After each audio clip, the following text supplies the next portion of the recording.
Soy Emilio Alegre, soy católico, soy padre de familia. Con mi mujer, pues llevamos 25 años de casados. Este año vamos a cumplir las bodas de plata. Tenemos 3 niños y la verdad es que son pequeños todavía, a pesar de los 25 años de casados, porque al principio tuvimos muchos problemas, ¿no? No llegaban los niños y fue en una peregrinación a Lourdes cuando pedimos esos niños, estaba allí el Papa Juan Pablo II y poco después empezaron a llegar, ¿no? Y ahora tenemos 3, ya lo que se considera institucionalmente familia numerosa a partir de ahí, ¿no? Bueno, pues por eso estamos muy agradecidos a Dios. Vamos a tratar un tema muy polémico, una de las encíclicas, por no decir la encíclica, más rechazada y discutida de la historia. La encíclica de Pablo VI, la Humane Vitae, que cumple este año su 50 aniversario. El Papa Pablo VI la firmó el 25 de julio, día de Santiago Apóstol, patrón de España.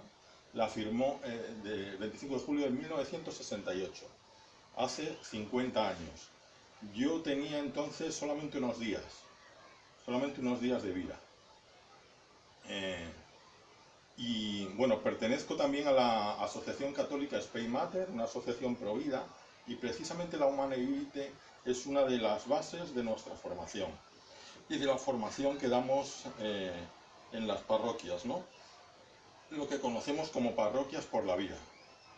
Pues aquí tenemos el Papa Pablo VI, que dijo que al defender la moral conyugal en su integridad, la Iglesia sabe que contribuye a la instauración de una civilización verdaderamente humana. Vamos a hablar de cosas, como decía, que son muy polémicas y que además atañen a lo más privado, al fondo del que somos más celosos, a la relación de pareja. Y no una relación de pareja de otro, sino a nuestra propia relación de pareja. Entonces, es muy importante que empecemos con un sentido de oración, pidiéndole al Señor que nos ayude a buscar la verdad, a buscar su voluntad, porque esa es la verdad, ¿no? Aunque sea distinta de lo que nosotros pensamos, incluso de lo que nosotros vivimos. Bueno, pues todos estamos en el camino, y unos van por un camino, otros van por otro, unos tienen sus tiempos, otros tienen otros. No nos vengamos abajo porque Dios nos diga cosas, porque encontremos que el Señor nos dice cosas que nosotros no nos esperábamos. Aceptémoslo, ¿no? Y busquemos la verdad. Un amigo mío dice de forma graciosa y de forma que a mí me parece muy inteligente, que no porque fumemos vamos a decir que el tabaco es bueno. Bueno, pues vamos a dejar nuestras ideas y nuestros prejuicios a un lado y vamos a ver vamos a buscar la verdad y a escuchar argumentos, ¿no? Vamos a empezar con un vídeo. En este vídeo que voy a poner ahora, bueno, pues Kimberly Hahn, la esposa de Scott Hahn, probablemente algunos los conocéis porque Scott Hahn publicó un libro muy interesante que es Roma Dulce Hogar, donde cuentan cómo ellos llegan a hacerse católicos. Ellos eran presbiterianos, es decir, protestantes, ¿no? Además eran, como presbiterianos, pues cristianos, pero muy llenos de vida, es decir, muy buscando la verdad, ¿no? Ellos buscaban la verdad en todas las cosas, en su vida, en sus conocimientos, en su lectura de la Biblia. Entonces, además, Scott era pastor y Kimberly era hija de un pastor presbiteriano y nieta de un pastor presbiteriano. Es más, Scott era fuertemente anticatólico y sin embargo en ellos se da un proceso de acercamiento a la Iglesia Católica. Scott encuentra la liturgia de la misa y claro, la Eucaristía pues le va tirando del corazón, ¿no? La presencia real de Cristo en la Eucaristía. Y a Kimberly, ella está haciendo unos estudios sobre ética, ella está en un grupo pro vida y escoge el tema de los anticonceptivos. Nos va a contar lo que pasó en este vídeo.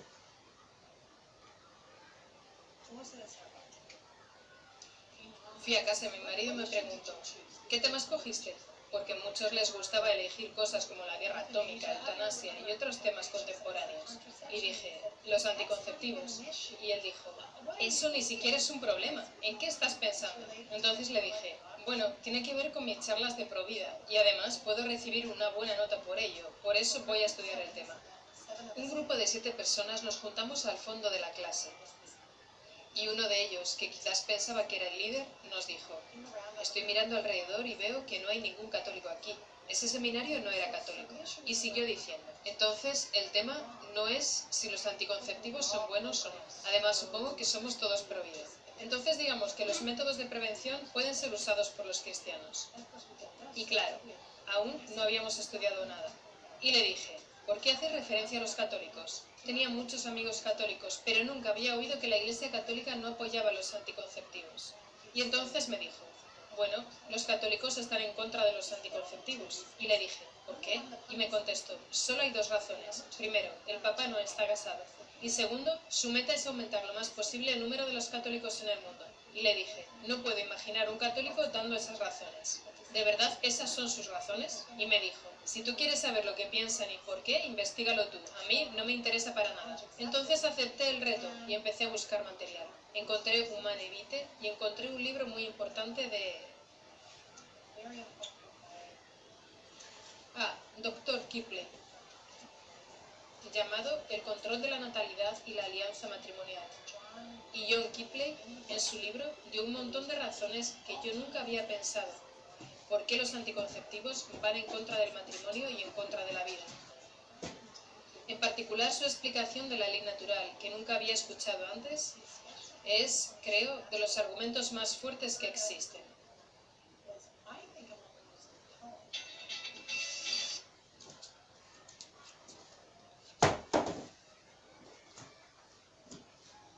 Pues sí, un cambio muy importante.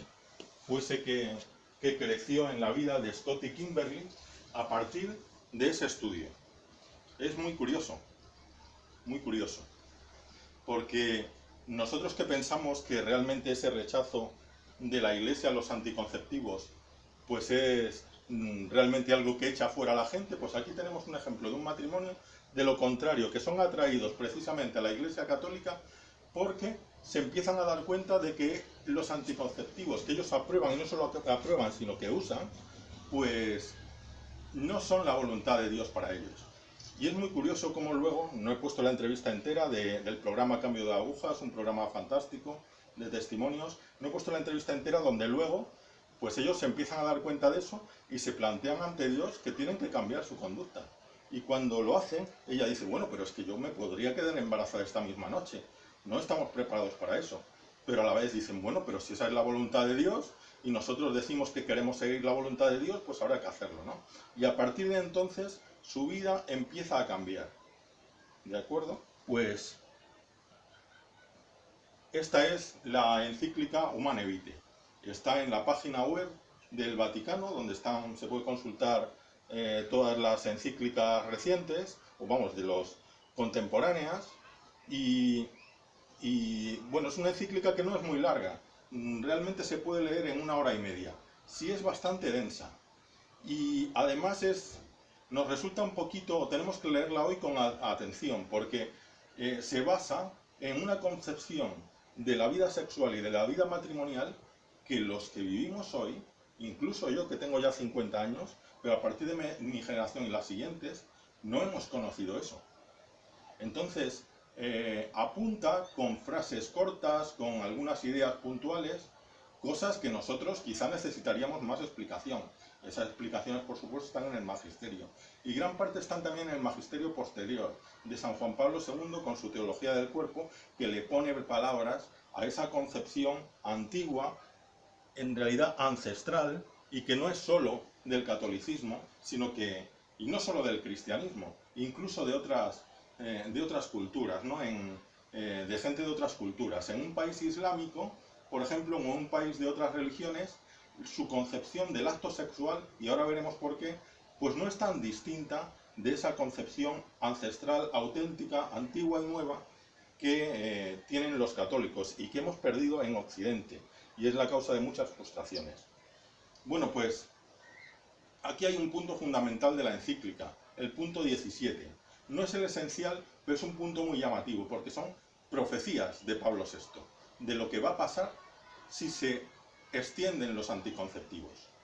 Hoy que ya se han extendido, la podemos ver a la inversa, es decir, podemos leer esta encíclica a la inversa, desde lo que ya sabemos que ha pasado hasta pues las causas por las que entonces se da cuenta ya Pablo VI que los anticonceptivos hay que mirarlos con lupa y que probablemente no son la voluntad de Dios. No anticipo acontecimientos y paso a leer esta parte. Dice Pablo VI: consideren antes que nada el camino fácil y amplio que se abriría a la infidelidad conyugal. Infidelidad conyugal. Podemos pensar, desde hace 50 años han aumentado las infidelidades conyugales y como consecuencia las rupturas matrimoniales. ¿Qué pensáis? Pues claramente vemos que sí. Ayer lo preguntaba esto en un grupo amplio de personas y me decían desde luego que sí. Y esto hoy no es evidente. ¿Por qué? ¿Qué tiene que ver esto con los anticonceptivos? Pues si pensamos un poco nos daremos cuenta de una cuestión clave. ¿Por qué aumentan las infidelidades conyugales como consecuencia de los anticonceptivos? Porque un freno a la infidelidad conyugal es que la otra persona se queda embarazada, la mujer se queda embarazada. Si el hombre es el infiel, la mujer a la que accede, con la que tiene relaciones, se queda embarazada y luego a ver qué hacen. Y si es la mujer la que es infiel, pues ella misma se queda embarazada y puede tener un problema. Entonces, fijaos, ahí ya nos estamos dando cuenta de algo que para nuestra regeneración no es tan evidente. Y es que antes había un freno muy grande a esa infidelidad conyugal y a otras inmoralidades porque la mujer se quedaba embarazada. Así de sencillo. Es decir, de alguna forma se hacía de la necesidad virtud. Como hay ese freno natural, pues vamos a vivir más virtuosamente. Es un incentivo para vivir virtuosamente. Luego dice Pablo VI, y también se abre camino la degradación general de la moralidad. ¿Hay una degradación general de la moralidad en el campo sexual, en el campo familiar?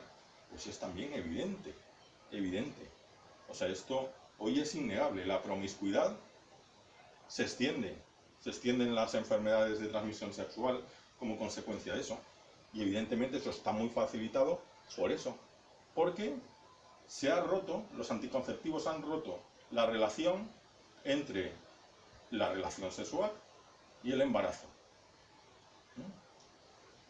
Luego dice Pablo VI también, bueno, no se necesita mucha experiencia para conocer la debilidad humana, es lo que va a pasar, especialmente vulnerables los jóvenes, y dice, podría también temerse, esto de aquí, que voy a leer ahora, lo ha leído hace poco en una homilía Reich Pla, un obispo de Alcalá de Henares, que está celebrando también el 50 aniversario de Humane Vitae. Lo ha leído en la homilía, y era una homilía que se daba por televisión.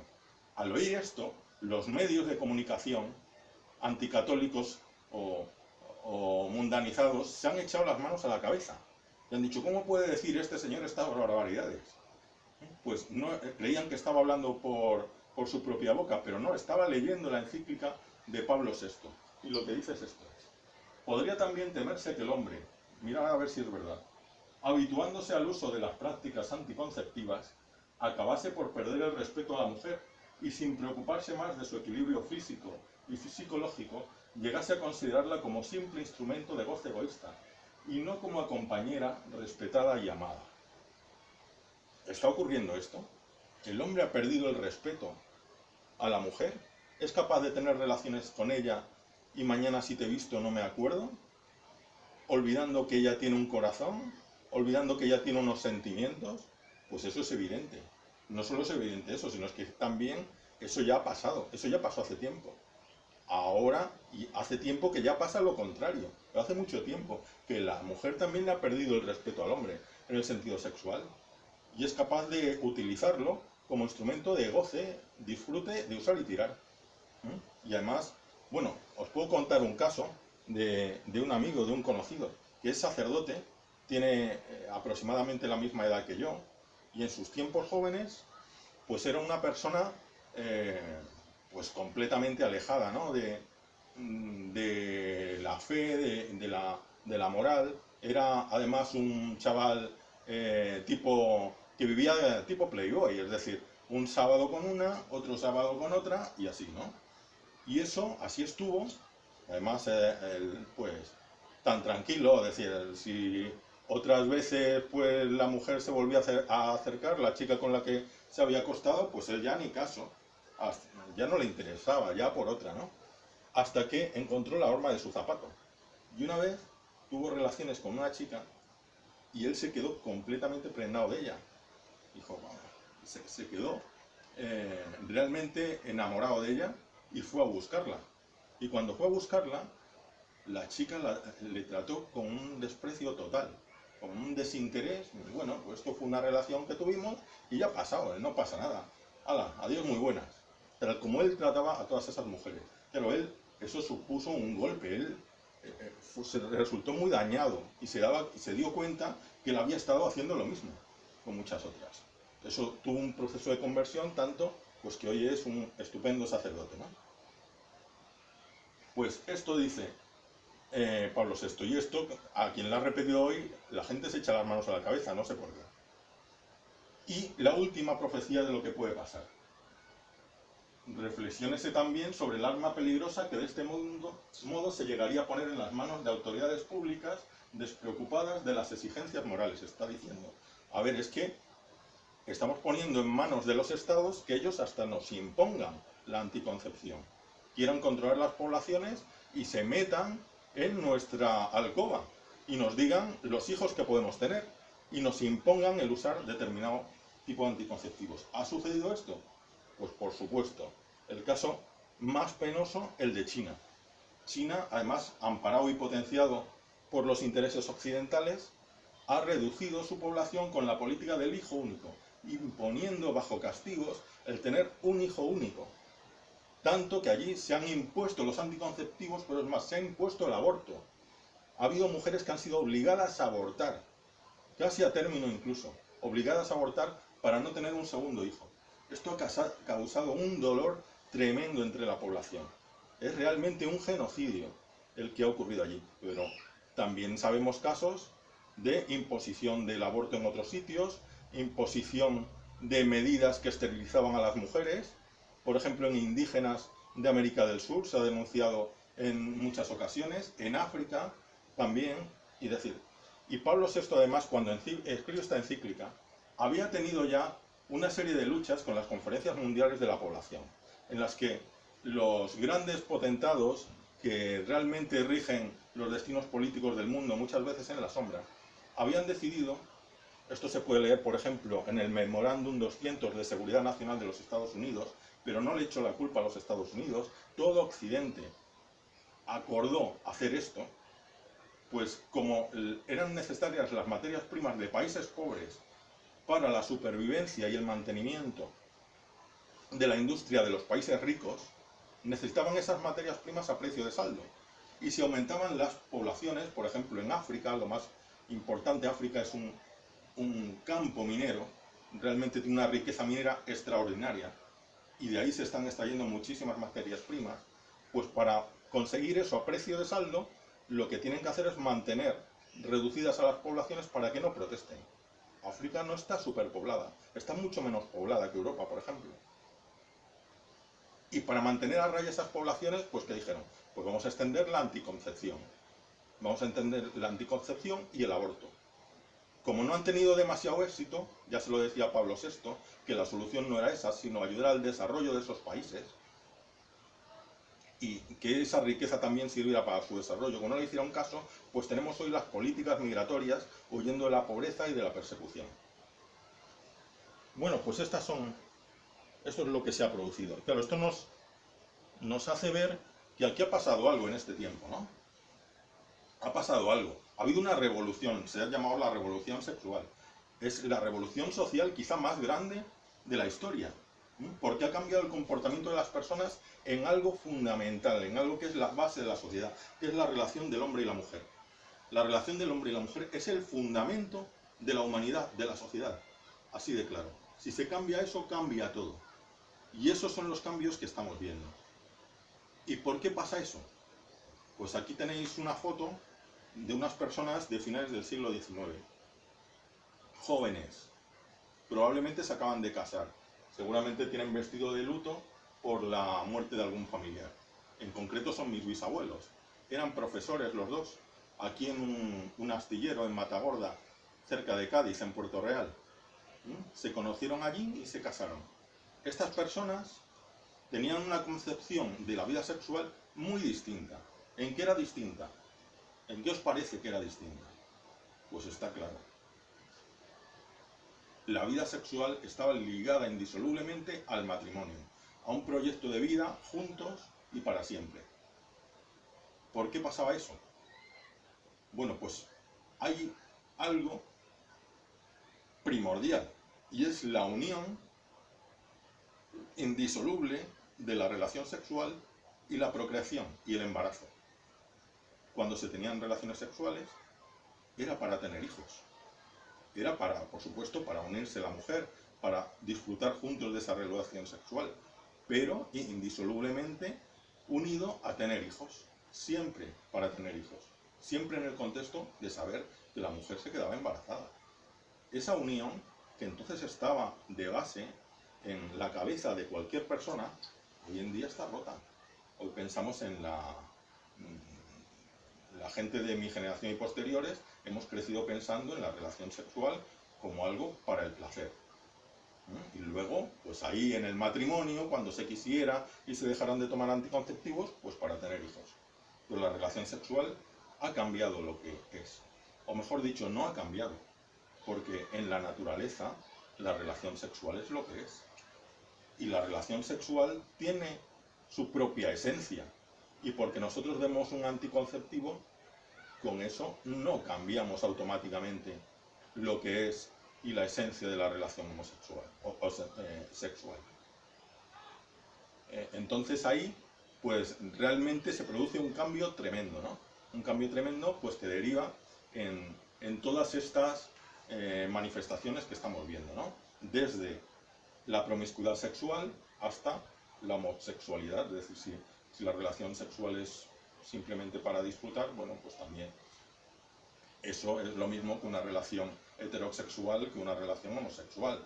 No cambia nada en ella, ¿sabe? O el cambio va siendo cada vez más inapreciable, ¿no? Claro, las personas en esta época antigua pues pensaban y actuaban de una forma completamente distinta. Entonces esto nos mueve a la esencia. ¿Cuál es el núcleo de la Humanae Vitae? El núcleo de la Humanae Vitae no es que se hable mal de los anticonceptivos y de la esterilización. El núcleo es ¿por qué? ¿Y por qué? Pues por la esencia, lo que es el acto sexual. Esto es algo que antes no había que contar. Antes la gente lo sabía. Era algo que venía dado. Hoy le tenemos que poner palabras y contar lo que es el acto sexual. Aquí tenemos el beso de Rodin, ¿no? Una imagen preciosa que nos ayuda a hablar limpiamente de esto. ¿Qué es el acto sexual? Nos dice Humanae Vitae que es dos cosas. Bueno, para hablar de su esencia tenemos que hablar de dos cosas. De que es un signo, tiene un significado, por tanto, y luego tiene una finalidad, o mejor dicho, una doble finalidad. Es un signo. ¿Qué es un signo? Para explicar esto tenemos que comprender esencialmente qué es un signo. Fijaos que somos seres humanos. Los seres humanos somos un bicho muy extraño, porque vivimos como a caballo, con una pata, en dos mundos completamente distintos, que parecen opuestos, pero nosotros los unimos. Esos mundos son el mundo sensible, el mundo material, el mundo biológico y el mundo intelectual, el mundo espiritual, el mundo de las ideas. Nosotros, como vivimos entre esos dos mundos, necesitamos algo que nos ayude a unirlo. Pues ese algo son los signos. Los signos son elementos sensibles, yo veo esa señal, y me indica una idea, me remite a un mundo de ideas. Las palabras son signos. Yo no estaría aquí hablando si no fuera utilizando, no estaríamos comunicándonos si no pudiéramos utilizar estos signos que son las palabras, que tienen significado. Pues este signo indica que hay una dirección obligatoria de marcha. Es un signo bastante defectuoso, porque si yo no se lo explico a nadie lo que eso significa, no lo sabe. No se lo explico a alguien, no lo sabe. Yo recuerdo con mis hijos que iba a un circuito que tiene la policía para que los niños aprendan las señales, iban por ahí con las bicicletas, y cuando llegábamos a esta señal yo le tenía que decir a mi niña pues para dónde tenía que ir. Y le decía, mira, esto es dirección obligatoria y tienes que ir para donde indica la flecha. Y ella, cuando todavía no se lo ha aprendido, se equivocaba, y es que no sabía para dónde era la flecha. Yo le tenía que decir, pues mira, donde indica la puntita, allí es hacia donde tienes que ir. Y ella ya lo aprende, ¿no? Tenemos este otro signo, este es un signo ya mucho mejor, más avanzado. El signo de darse la mano. Es un signo tan bueno que incluso a alguien de una cultura extraña, si no tiene prejuicios con eso de darse la mano, si yo le doy la mano, él casi por la forma en que se la doy, por lo que tiene de sí ese signo, ya entiende un poco lo que es. Entiende que por lo menos indica confianza, porque yo no le agarro la mano a alguien que me puede dar una puñalada con la otra mano. No me acerco así, no me entrego en su mano, ¿no? Indica también pues esa amistad, esa apertura hacia el otro, ¿no? Esa acogida. Es un signo sensible, algo material, que me lleva a un mundo de sentimientos, de ideas, de comprensión. Y claro, tenemos el signo de los signos, un signo prácticamente perfecto, el signo del amor pleno entre el hombre y la mujer, que es el acto sexual. Este es un signo prácticamente perfecto, porque en sí contiene eso, o sea, es una apertura tal de la intimidad en la desnudez, una apertura total hacia el otro, que es muy sorprendente, ¿no? Esa unión que recuerda las palabras de Génesis, una sola carne, ¿no?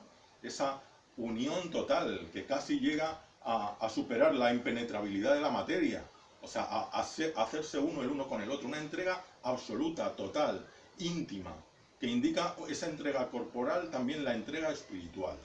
Eso es lo que significa y lo que es en esencia el acto sexual. No es que nosotros le hayamos dado ese significado por cultura y se lo podamos cambiar. Es que las cosas son lo que son.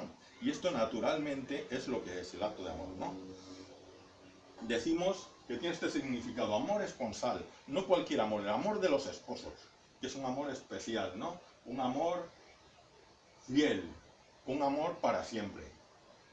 Primero hay que decir cuál es su fuente, que lo dice Humanevite en el capítulo 8. ¿Cuál es la fuente del amor de los esposos? ¿De dónde viene nuestro amor? ¿De dónde viene el amor con el que yo empecé a amar a mi novia y luego esposa? Pues viene de Dios. Dios, que es amor, pone en nosotros el amor. Hace nacer en nosotros el amor. Nos da su propio amor para amar a la otra persona. De forma que cuando yo amo a mi mujer, Dios la está amando a ella. Y ella puede sentir que Dios le ama en mi amor. Y viceversa, ¿no? Y yo en el suyo. Además es un amor que tiene unas características. Es plenamente humano. Plenamente humano significa, en primer lugar, lo que decíamos antes. Vivimos entre lo espiritual y lo corporal. Pues es totalmente espiritual y totalmente corporal al mismo tiempo. De ahí tan importante es ese signo corporal, que no se quede en lo espiritual el matrimonio. El matrimonio cristiano no se consuma hasta que los dos yacen en la cama y consuman el matrimonio con el acto sexual. Y es corporal también, ¿no? Es espiritual y corporal. Supone una entrega total, significa una entrega total.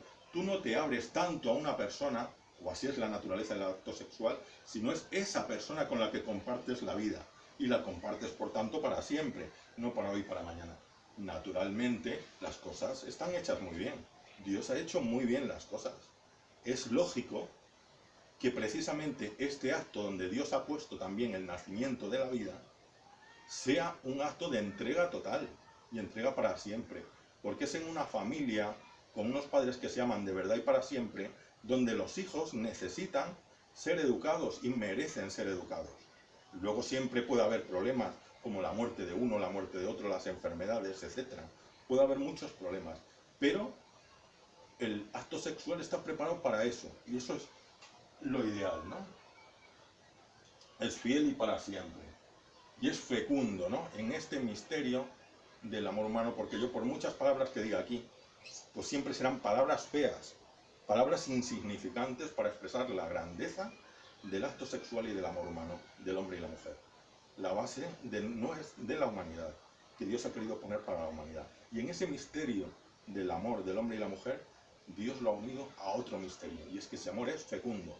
El amor de Dios es fecundo, y el amor del hombre y la mujer, hecho a imagen y semejanza de Dios, pues es fecundo también. Y ahí Dios pone esa vida, y nosotros participamos en esa creación de Dios. Su finalidad, por tanto, es doble. El acto sexual tiene una finalidad doble: unidad de los esposos y procreación. Finalidad unitiva, finalidad procreativa. Eso es inseparable. Si nosotros separamos esas dos cosas, estamos desnaturalizando el acto sexual. Y con esto empezamos a comprender por qué están mal los anticonceptivos y por qué está mal la esterilización. Porque rompen esa unidad unitiva, esa finalidad unitiva y procreativa del acto sexual, y lo desnaturalizan. No entra en el plan de Dios. Le decimos a Dios: no queremos tu plan, nosotros merecemos algo mejor que lo que tú nos has dado. Me salgo incluso un poco de Humanae Vitae, porque a mí ya personalmente hablar de lo que es el acto sexual, siempre decimos que salen fuegos artificiales, ¿no? Pero es que aquí hay dos palabras que necesitamos pronunciar. El acto sexual es alabanza por supuesto al Creador del amor y de la vida, y es restauración. Es alabanza. Qué curioso, porque las personas que hemos vivido en ese entorno, en el entorno de la promiscuidad sexual, de los anticonceptivos, vemos como algo sucio el acto sexual. Es algo como que se esconde, y no ya solo por pudor, que el pudor pues es necesario, ¿no? Sino algo pecaminoso, algo como que, bueno, hasta uno se convierte, se hace cristiano y entiende como que Dios, bueno, pues tolera el acto sexual, ¿no? Pues todo lo contrario, es una alabanza al Creador. Dios ha creado el acto sexual, y realizar el acto sexual es una alabanza al Creador. Es una alabanza natural, es un acto religioso natural al Creador, ¿no? Y es también restauración. Restauración, es decir, acordémonos de lo que pasó al principio, de cómo estaban Adán y Eva. Nos cuenta el Génesis, cómo cometieron el pecado.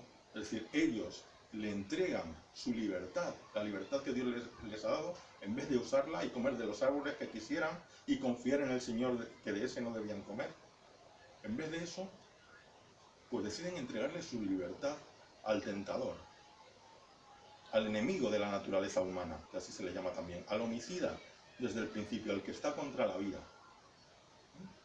Y al hacerlo, según decía un monje de la Iglesia de Oriente, decía: se produce un cataclismo cósmico, se rompen muchas cosas, el mundo está bajo el poder, está entregado a la administración del hombre, y el hombre lo entrega al poder del tentador, al poder del enemigo, al poder del diablo. Y una de las primeras cosas que se rompen es que Adán y Eva ya no pueden estar desnudos, ya se avergüenzan de sí mismos, ya se sienten sucios y se esconden. Y sin embargo, en el acto sexual, en este entorno de amor que Dios infunde, amor venido de Dios, el hombre y la mujer vuelven a estar como Dios los creó, unidos, sin avergonzarse el uno del otro.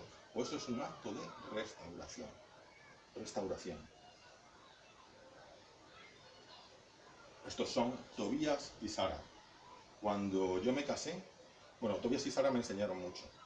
Cuando yo me casé, yo no era creyente. Ahora sí sabía, me casé por la iglesia, mi mujer era creyente, pero no practicante, pero nos casamos por la iglesia porque yo sabía que el matrimonio era para siempre. Aunque no fuera creyente, yo tenía claro que el matrimonio era para siempre, por supuesto. Y entonces un matrimonio civil, pues me parecía que eso era más fácil de romper que el contrato de un garaje. Entonces eso no me valía. La única institución que daba una validez al matrimonio como la que yo quería era la Iglesia Católica. Y bueno, pues además, afortunadamente los no creyentes,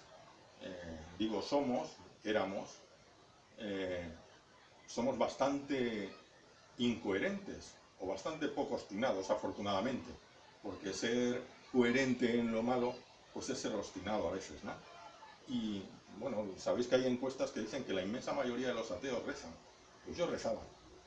Yo cuando me venía algo gordo y en la intimidad, no sé, me venía esa sensación de hacerme oír por el Jesucristo que yo había escuchado de niño, ¿no? Bueno, pues cuando me casé, sin embargo, en la boda, en la liturgia católica, se habla de Tobías y se le dice al novio que seas como Tobías. Como yo no sabía quién era el Tobías ese y el nombre me hizo un poco de gracia, pues yo como que solté una risita así tonta. Luego, cuando me convertí, me acordé al cabo del tiempo de esa risita que yo había echado con lo de Tobías y me dije, pues fíjate, ya que caí en esa tontería, en esa risita, esa falta de respeto, seguro que Tobías tiene algo que decirme. Y seguro que si me dijeron que fuera como Tobías y me reí, no movido por el Señor precisamente, es porque Tobías me puede enseñar algo. Y entonces me fui al libro de Tobías, que es un libro de la Biblia, y me lo leí. Y ahí aprendí muchísimo. Y sobre todo lo que aprendí fue esto. Aquí están Tobías y Sara. No sé si recordáis el libro de Tobías. Tobías padre y Tobías hijo. Tobías padre manda a su hijo a cobrar un dinero que le debía un familiar, probablemente un primo, y entonces él se va, hace ese viaje largo, le acompaña otro caminante que es un ángel, luego él no lo sabe, al final resulta ser un ángel, resulta ser el ángel Rafael.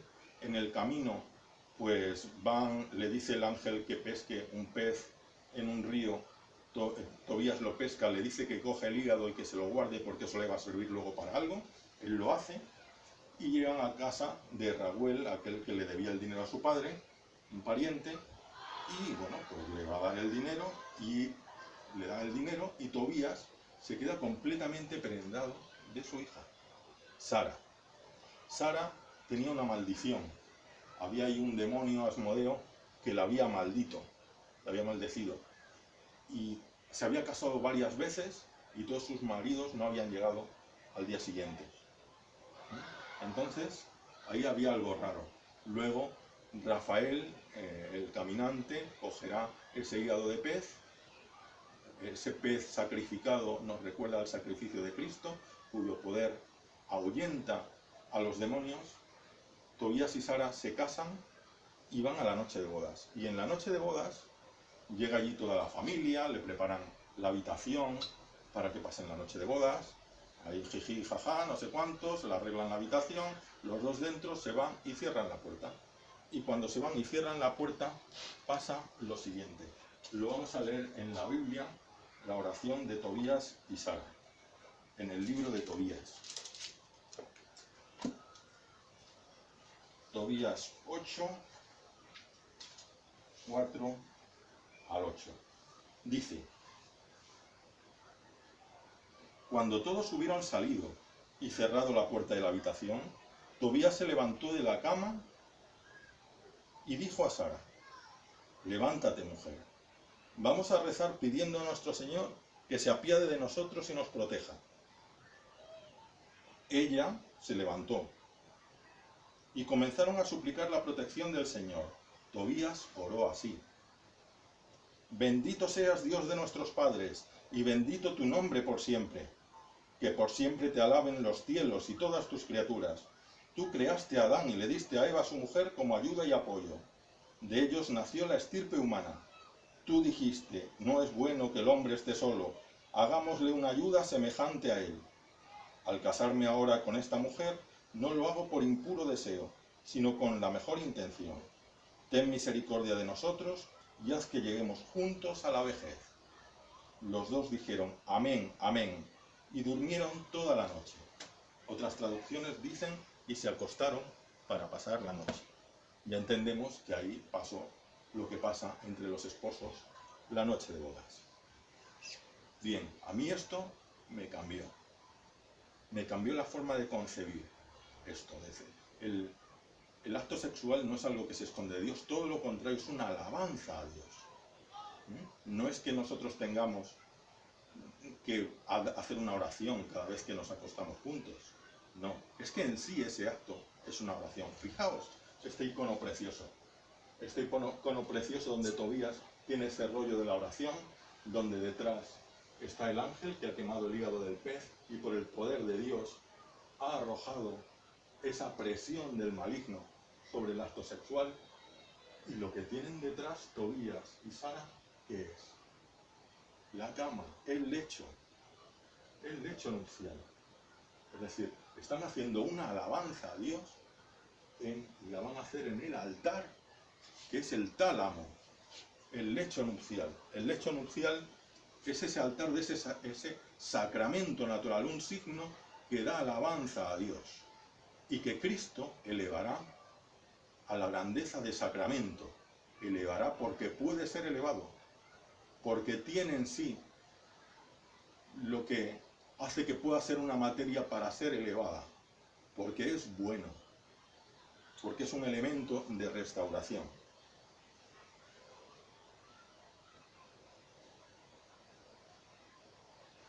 Bueno, dice Pablo VI, cualquier acto matrimonial debe quedar abierto, por tanto, a la transmisión de la vida, en Humanae Vitae número 11. Debe quedar abierto cualquier acto sexual. No es solo que nuestra vida en general sea fecunda. Yo ya he tenido 2 hijos, pues ya está, ya nuestro matrimonio es fecundo. No, es que el acto sexual en sí tiene su propia esencia. El acto sexual, si le quitamos la esencia de la fecundidad, lo estamos haciendo indigno del ser humano. Y eso no, como dice Pablo VI, si yo hago un acto indigno de lo que es, eso no se arregla porque mi vida en general sea fecunda. Eso no convierte ese acto deshonesto en honesto, ese acto cerrado a la voluntad de Dios. Dice, respetar las leyes inscritas en la naturaleza implica 2 cosas. Primero, que nos reconocemos que no somos árbitros, que no somos nosotros el árbitro de la vida, el que dice cuándo va a empezar la vida, cuándo no. Lo que sí somos, las segundas administradores. Es decir, el Papa Pablo VI y la Iglesia para nada están en contra de la paternidad responsable. Todo lo contrario. Una vida responsable, una vivencia responsable de la sexualidad implica la paternidad responsable. Es decir, evitar tener hijos que no vamos a poder educar bien, ¿no? Muy bien. ¿Cómo lo hacemos esto? Luego lo veremos, ¿no? Desde luego la providencia de Dios no nos ha dejado sin capacidad para hacerlo.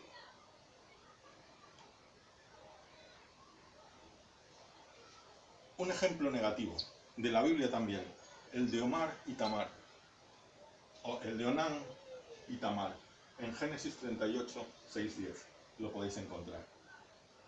Aquí está Onán, que se casa por la ley del levirato con su cuñada Tamar. El hermano de Onán había muerto por la ley del levirato, ley vigente en el Antiguo Testamento. Sí, recordaréis que además los saduceos utilizan la ley del levirato para ponerle una trampa a Jesús. Le dicen, una mujer estaba casada con un hombre que tenía 7 hermanos, o que eran 7 hermanos.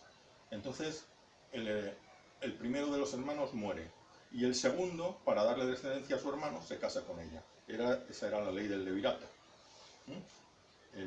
El hermano siguiente se tiene que casar con la viuda para darle descendencia, y esa descendencia se considera que es de su hermano. ¿Vale? Entonces, Onán se casa con ella, y él no quiere darle descendencia a su hermano. La ley del levirato, bueno, Onán cumple a medias, ¿no? Se casa, pero luego no le quiere dar descendencia, o sea que en realidad está incumpliendo. La ley del levirato se incumplía a veces, pero tenía su castigo. En el Deuteronomio nos explica el castigo de que el hermano rechazara quedarse con la cuñada, ¿no? Y ese castigo consistía, era muy curioso, consistía en que la mujer entonces, la cuñada, tenía derecho a quitarle la zapatilla. No sabemos qué hacía luego con la zapatilla. También tenía derecho a escupirle a la cara en ese momento, delante de todo el pueblo. Y a llamarle descalzo. Y entonces ya todo Israel le iba a llamar el descalzo. Este es el descalzo, ahí va el descalzo, ahí va la familia del descalzo, ese es el hijo del descalzo. era una ignominia, pero desde luego no era como el castigo de otras cosas que era la muerte, ¿no? Pero Onán hizo algo más. No solo incumplió la ley del levirato, hizo algo que desagradó todavía más a Dios. Y es que al tener relaciones con su mujer, como no quería dar descendencia a su hermano, utilizó el anticonceptivo de la época, que era la marcha atrás. Como sabemos, un anticonceptivo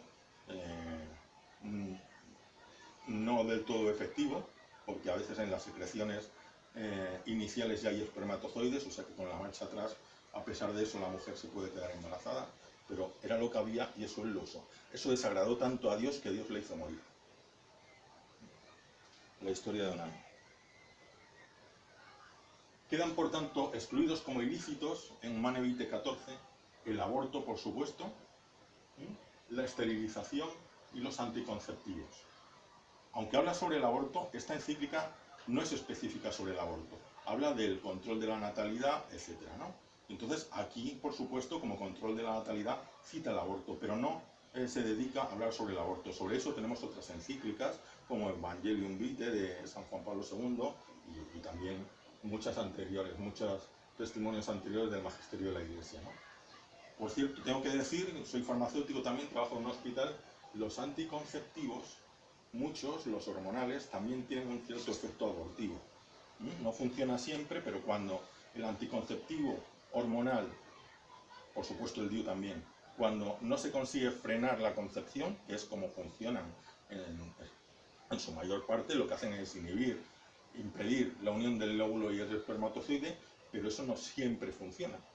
Entonces, cuando fallan, están impidiendo también la anidación del óvulo ya fecundado, es decir, del cigoto. El cigoto se va desarrollando, se va convirtiendo en blastocisto, se va a poner en el útero, en un proceso que se llama como anidación, se va a colocar en el útero, pues eso está inhibido, con lo cual ahí se produce en realidad un aborto, porque ese ser humano que ya existe, ya tiene su código genético de ser humano, se va, ¿no? Hoy en día seguro que hay mucha cantidad de abortos de esta clase que ni siquiera nos enteramos, ¿no? Y bueno, el Papa Pablo VI en la encíclica habla también a los sacerdotes, a los obispos, tiene un mensaje específico para ellos. No voy a entrar en ello, puesto que no somos ni sacerdotes ni obispos, pero sí voy a entrar en el mensaje a los científicos. Hemos hablado de paternidad responsable.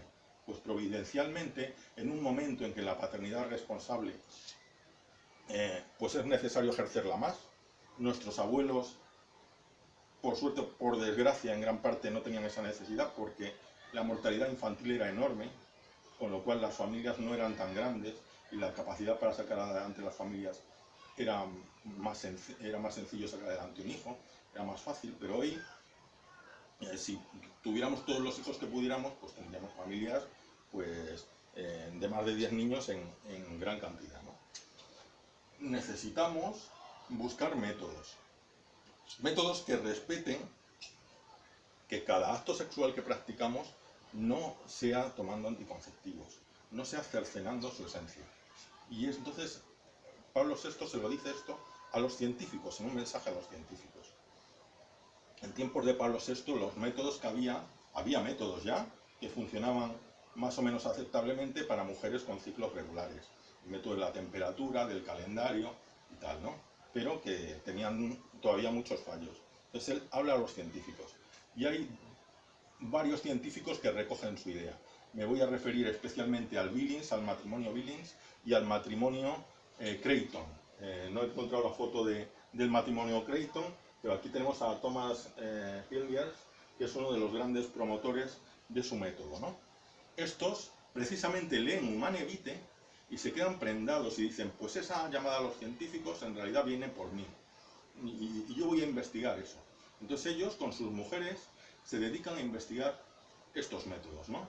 Billings se encuentra un método que le enseña cuáles son los días fértiles y lo puede hacer precisamente midiendo la textura del moco cervical. Y esto es algo que cada mujer, independientemente de que su ciclo sea regular o no, lo puede hacer por la mañana y saber si ese día es fértil o no. Lo pueden hacer mujeres con ciclos regulares, irregulares, no hace falta tener una formación de nivel académico, puede hacerlo cualquier mujer para utilizar este método. Se ha utilizado con éxito en poblaciones indígenas de la selva, se ha utilizado con éxito en poblaciones rurales chinas, donde se ha demostrado que tiene tanta fiabilidad como el DIU para evitar los nacimientos cuando se quiere, ¿no? Y entonces estos métodos respetan la integridad del acto sexual, ¿no? Hay mucha gente que no entiende y que dice, bueno, pues la Iglesia está siendo incongruente, porque al final está preconizando métodos anticonceptivos, ¿no? Pues al final la familia, ese matrimonio lo que quiere hacer es lo mismo, su finalidad es la misma. Sí, pero es que ya hemos dicho que la paternidad responsable no es el problema, si la finalidad es buena. Cuando un matrimonio se da cuenta de que por lo que sea, por razones económicas o por razones de incapacidad para educar a más hijos, de atenderlos suficientemente, o por razones incluso de salud muchas veces de la mujer que haya tenido varias cesáreas, pues tiene que evitar tener hijos, pues está bien que se plantee no tenerlos más o no tenerlos durante un tiempo. Y entonces recurrir a métodos no está mal. Lo que no está bien es romper esa esencia, ese misterio de la unidad, de la finalidad unitiva y procreativa del acto sexual. Eso no es la voluntad de Dios. Y además hay una gran diferencia entre los dos métodos. Los medios naturales se sirven del orden natural, potencian el orden natural. Es al elegirlos y al privarse también cuando es necesario de esa unión sexual, se da una prueba de amor verdadero y honesto. Hay familias que han encontrado muy difícil someterse a estos métodos porque le costaba mucho, muchas veces al marido, pues no tener relaciones esos días. Pero ese esfuerzo ha sido positivo para ellos, les ha humanizado y ha potenciado su relación. Hay muchísimos testimonios de gente que crece en su amor matrimonial gracias a esto, ¿no? En cambio, así como los medios naturales se sirven del orden natural, los anticonceptivos impiden el proceso natural. El tema no es cuestión de que sea natural o artificial. La Iglesia no es naturista. La Iglesia no condena las cosas porque sean artificiales. Por ejemplo, los antihipertensivos son artificiales. Me bajan la tensión arterial, son artificiales. Son una pastilla, no son naturales. La Iglesia está en contra de ellos, por supuesto que no. Los anticonceptivos son buenos. Los antihipertensivos son buenos, a diferencia de los anticonceptivos. ¿Cuál es la diferencia? El antihipertensivo no está yendo contra el orden natural. Si yo tengo la tensión alta, y eso me acaba dañando el corazón, y me acaba creando un problema circulatorio, acabo teniendo un problema cerebral o un problema de riesgo cardíaco, y me acaba llevando a un infarto o a la muerte, eso no es como está pensada la naturaleza, no es el proceso natural.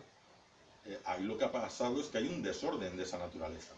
Y el antihipertensivo lo que está haciendo es ayudar a la naturaleza, aunque sea artificial, está ayudando a la naturaleza a recuperar su equilibrio natural. En cambio, el anticonceptivo no está deshaciendo un desorden. El anticonceptivo lo que está es cercenando una función fisiológica, una función que está ordenada, y que está ordenada así por Dios. Y Dios, que lo ha ordenado así, también ha hecho que la mujer no tenga todos sus días fértiles, sino ha dado inteligencia también para cooperar con él y la providencia de que justo ahora cuando los necesitamos tenemos estos métodos estupendos, ¿no? Estos se pueden encontrar en internet, método Creighton, que además ha dado lugar a la naprotecnología, Natural Procreation Technology, naprotechnology, procreación natural, donde se ayuda a las personas a conocer su cuerpo, a conocer su ciclo. Eso sirve también para tener hijos. Para las personas que no pueden tener hijos, pues saber cuáles son sus días fértiles y aumentar las posibilidades. También se ha investigado en naprotecnología cuáles son los problemas para procrear y así no tener que recurrir a otro elemento también contra la naturaleza como es la fecundación in vitro. Y que también deja un montón de embriones y malbarata muchísimos embriones, ¿no? Y también sirve para personas incluso que han tenido abortos de repetición. Se pueden buscar las causas. O sea, realmente hay toda una ginecología muy bien fundamentada, muy bien estudiada, científicamente sustentada, que ha ido por un camino, por el camino que tenía que ir la ginecología, que por desgracia se ha desviado mucho hacia la anticoncepción y hacia la fecundación in vitro, ¿no? Y luego tenemos el método Billings, que también es un método sencillo, también sirve para tener o no tener hijos y nos puede ayudar muchísimo, ¿no? Vamos acabando y voy a explicar este cuadro. Este es un cuadro de Maribel de la Marta, mi mujer. Ambos somos los coordinadores de Spain Matter en Cádiz y Ceuta, ¿no? En la diócesis de Cádiz y Ceuta. Fijaos este cuadro, representa lo que hay aquí es el acto sexual del hombre y la mujer uniéndose, ¿no? En ese matrimonio. Y su matrimonio, su familia está fundada sobre la roca, que ya sabemos que es Cristo. También la roca del Calvario, ¿no? La cueva de los tesoros, donde está ese tesoro para el matrimonio, que es la Eucaristía y el perdón de los pecados, el sacramento de la penitencia, que nos dejó Cristo y que nos dan vida nueva a la familia y al matrimonio, ¿no? Nos renuevan, nos restauran continuamente, ¿no? Y de ese árbol, sustentado sobre la roca, nacen los hijos, ¿no? En ese misterio de la fecundidad, que aquí se ha representado también en la vida prenatal, esa vida que tenemos que proteger, ¿no? Un cuadro que me parece muy simbólico, ¿no? Pues sí, y este misterio del amor y de la vida que nunca, bueno, para mí fue tremendo, ¿no? Yo la impresión más fuerte que he tenido de misterio, creo que fue cuando nació mi primer hijo. Porque tener a un hijo en las manos es algo tremendo. Y si uno tiene un poquito de ciencia de lo que tiene delante, es impresionante, ¿no? O sea, claro, somos seres biológicos. Un no creyente pues pensará que somos seres biológicos, pues el óvulo y el espermatozoide se unen, hay unas leyes biológicas, se crea otra célula, el ADN, todo eso, se crea otro organismo biológico. Vale, pero es que lo que yo tenía en mis manos no era solamente un organismo biológico, era otra persona. Otra persona. No es un mero organismo biológico. O un mero organismo que funciona por impulsos es mi ordenador, pero mi ordenador no es persona. Por muy potente que sea mi ordenador, aunque creemos ordenadores que nos aventajen en inteligencia y que puedan casi pensar por sí mismos, nunca serán personas. Eso que de la ciencia ficción, nunca habrá un ser al que le duelan las cosas dentro. No hay un ser. Sin embargo, en mis manos había un ser. Mi mujer y yo somos distintos organismos biológicos, somos personas distintas. Y ahí había una persona nueva. Nueva. Es un misterio. El misterio del amor y de la vida que Dios ha querido unir y que el hombre no debe separar.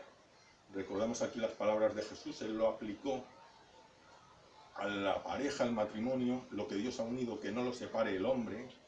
Lo podríamos aplicar también a esto. Lo que Dios ha unido, el misterio del amor y de la vida, que tiene que ver con ese misterio del matrimonio, que no lo separe el hombre, ningún hombre. Y dice Pablo en Efesios 5:32, gran misterio es este, está hablando del hombre y de la mujer. Dice, y yo me refiero a Cristo y la Iglesia. Si queremos ser buenos matrimonios, el modelo es Cristo y la Iglesia, como Cristo ama a su Iglesia y como la Iglesia debe amar a Cristo. Eso es un misterio insondable, que es la base de nuestra fe. Por eso cuando tocamos el matrimonio, no solo tocamos una cuestión social, estamos tocando las bases de la fe, de la creación, la base del universo. Pues muchas gracias por todo y ha sido un placer. Espero que esto nos sirva a todos para nuestra vida, ¿no? Y damos gracias a Dios por Pablo VI y por su encíclica Humanae Vitae. Gracias.